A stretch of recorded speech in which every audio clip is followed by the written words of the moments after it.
दोस्तों टीडीएस में एक इम्पोर्टेंट अपडेट आया है, इम्पोर्टेंट चेंज आया है और ये चेंज जो आया है वो काफ़ी रिलीफ देने वाला है टैक्स डिडक्टर को। अगर आप टैक्स डिडक्ट करते हैं, आप पेमेंट करते हैं या फिर बिल बुकिंग के समय टैक्स डिडक्ट करते हैं और टीडीएस का रिटर्न देते हैं कि मान लीजिए अगर आपका किसी को पेमेंट कर रहा है, कोई वेंडर हो या कोई इंडिविजुअल हो, तो पेमेंट जब करते हैं तो उसका अगर पैन और आधार लिंक नहीं होता है आपस में, तो इस पर प्रोविज़न अपने को क्या है, मैक्सिमम रेट हाई रेट पे टीडीएस काटना पड़ता है, यानी कि 20% करके आपको टीडीएस काटना पड़ता है।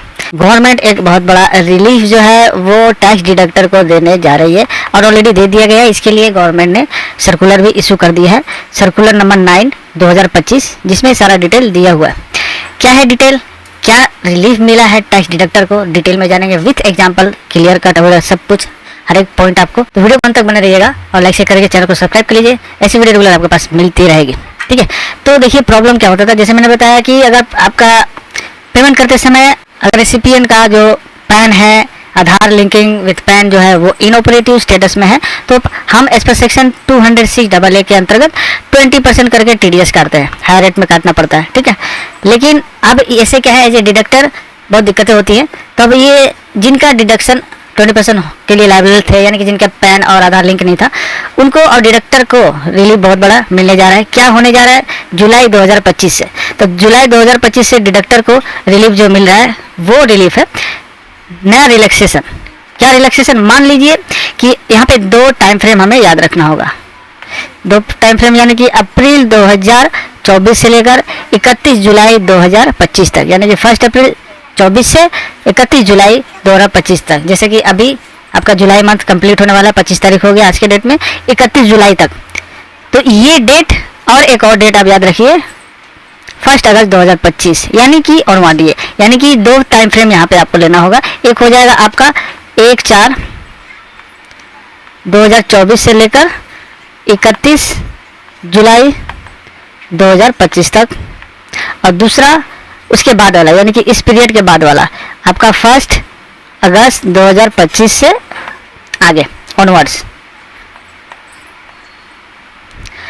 क्या है दोनों, अगर आप किसी को पेमेंट करते हैं इस पीरियड के अंदर में, कौन सा पीरियड, यानी कि इस पीरियड के अंदर में अगर आप पेमेंट करते हैं 1 अप्रैल 2024 से लेकर 31 जुलाई के बीच में, और उसका आप इन ऑपरेटिव स्टेटस है पैन का, तो आपने 20% करके टीडीएस काट लिया उसका, वेरी गुड। लेकिन लायबल है, किसी कारण आप मान लीजिए भूल गए, 20% की जगह पर आपने 10% ही काटा।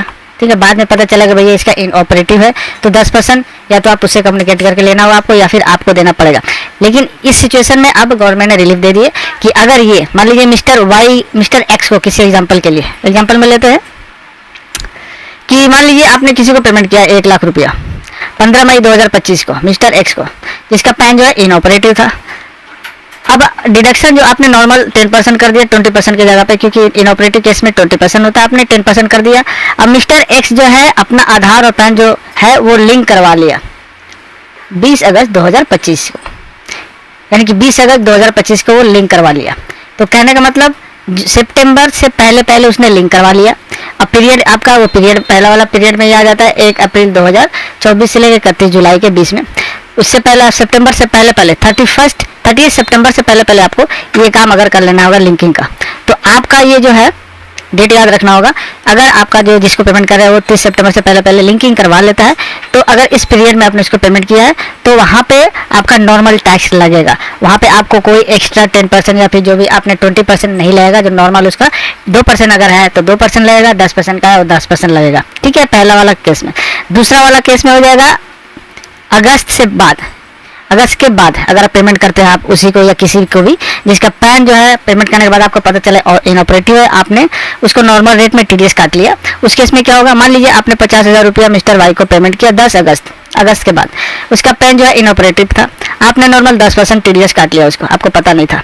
लेकिन जैसे पता चला, आपने हो सकता है आपने उसको बता दिया या फिर उसको पता चला और उसने अपना जो है पैन लिंकिंग करवा लिया 31 अक्टूबर से पहले विद इन 2 मंथ्स, यानी कि जिस मंथ में पेमेंट हो रहा है, ये बाद वाला अगस्त के बाद वाला सिचुएशन ही है। दूसरा कंडीशन ये अगस्त के बाद का अगर पेमेंट किसी को करते हैं, अगर पैन आधार लिंक नहीं है, इनऑपरेटिव पैन स्टेटस है, तो उस केस में उसको नेक्स्ट 2 महीने के अंदर अपना पैन का स्टेटस जो एक्टिव कर लेना होगा, यानी कि पैन और आधार लिंक करवा लेना होगा। तो उसने 2 महीने के अंदर पेमेंट कर लिया तब उसका पेमेंट कर लेने के बाद पैन जो है ऑपरेटिव हो गया, तब उसको जो है 10% ही लगेगा, उसका एक्स्ट्रा 20% TDS इसमें भी नहीं लगेगा। ठीक है, तो यहाँ पे हम लोग दो चीज़ एक बार रिवाइंड कर लेते हैं, दो चीज़ सीख लिए, दो कंडीशन हो गया। दो कंडीशन कौन कौन सा? पहला 1 अप्रैल से लेकर 31 जुलाई 2025 तक, और दूसरा उसके बाद यानी कि अगस्त 1 से 1 जो 1 अगस्त है उसके बाद अगर पेमेंट होता है तो। पहले पेमेंट होता है तो आपको क्या करना है, अगर पहले पेमेंट है तो 30 सितंबर 25 से पहले अगर लिंक हो जाता है पैन आधार का जिसको आपने पेमेंट किया है, तो आपका हाई रेट पे TDS नहीं कटेगा, जो नॉर्मल रेट है वही आपका TDS वहाँ पे कटेगा। और अगर 1 अगस्त के बाद अगर पेमेंट करते हैं तो उस केस में क्या है, पेमेंट के अगले 2 महीने के अंदर अंदर उसको जो है अपना पैन और आधार लिंक कराना होगा, ऑपरेटिव कराना होगा। अगर ऑपरेटिव कर लेता है 2 मंथ के अंदर अंदर तो इसमें भी आपका हाई रेट नहीं लगेगा, नॉर्मल रेट से ही आपको वहाँ पे भी पैन आपका TDS जो है काटना होगा। ठीक है, ये दो चीज़ें क्लियर हो गया। ये मेजर अपडेट आया है, ये इंपॉर्टेंट अपडेट है क्योंकि बहुत रिलीफ मिलेगी टैक्स डिडक्टर को। अगर ऑलरेडी इस पीरियड के अंदर में यानी कि पिछले 2 साल से अगर आप पकड़े पूरा टाइम पीरियड अगर हम लोग देखें तो आपका यहाँ 1/4 से लेकर 1/4/24 से लेकर और आपका पहला साल 24-25 पहला हो गया 31 मार्च 25, ये पहला पीरियड हो गया। और दूसरा पीरियड इसके बाद वाला 1 अप्रैल 2025 से लेकर आपका जुलाई 7 2025 तक, ये 2 पीरियड। उसके बाद अब आपका 1 अगस्त से लेकर ऑनवर्ड्स, अगर 1 अगस्त के बाद का बार करते हैं तो उसको 2 महीना वाला कंडीशन में आ जाएगा, उसको पेमेंट के 2 महीने के अंदर अंदर आपको पेमेंट करना पड़ेगा। अन्य तो ये 2 कंडीशन है जिस केस में आपको क्या है, डेट याद रखना होगा 30 सितंबर 2025 से पहले इसको जो है ऑपरेटिव कर लेना होगा पैन, तो आपका हाई रेट नहीं कटेगा। और 1 अगस्त के बाद वाला कंडीशन में 1 अगस्त 25 के बाद वाला कंडीशन में क्या करना होगा, सिंपल आपका नेक्स्ट का जिस मंथ में पेमेंट हो रहा है उसके नेक्स्ट 2 महीने के अंदर अंदर पैन एक्टिव करना होगा। अगर एक्टिव हो जाता है तो उस पर कोई हाई डिडक्शन नहीं होगा, नॉर्मल रेट पे TDS कटेगा। तो आई होप ये जो मेजर अपडेट है वो आपको अच्छी तरह से समझ में आ होगा। कोई क्वेश्चन है, कोई डाउट है, आप कमेंट में जरूर पूछ सकते हैं। वीडियो अगर इन्फॉर्मेटिव लगे तो लाइक शेयर करते चलिएगा, चैनल के साथ बने रहिए, चैनल को सब्सक्राइब करके बेल आइकन कॉल पर सेट कर लीजिए, ऐसे वीडियो आपके पास रेगुलर पहुंचती रहेगी। मिलते हैं नेक्स्ट वीडियो, तब तक के लिए थैंक्स फॉर वॉचिंग।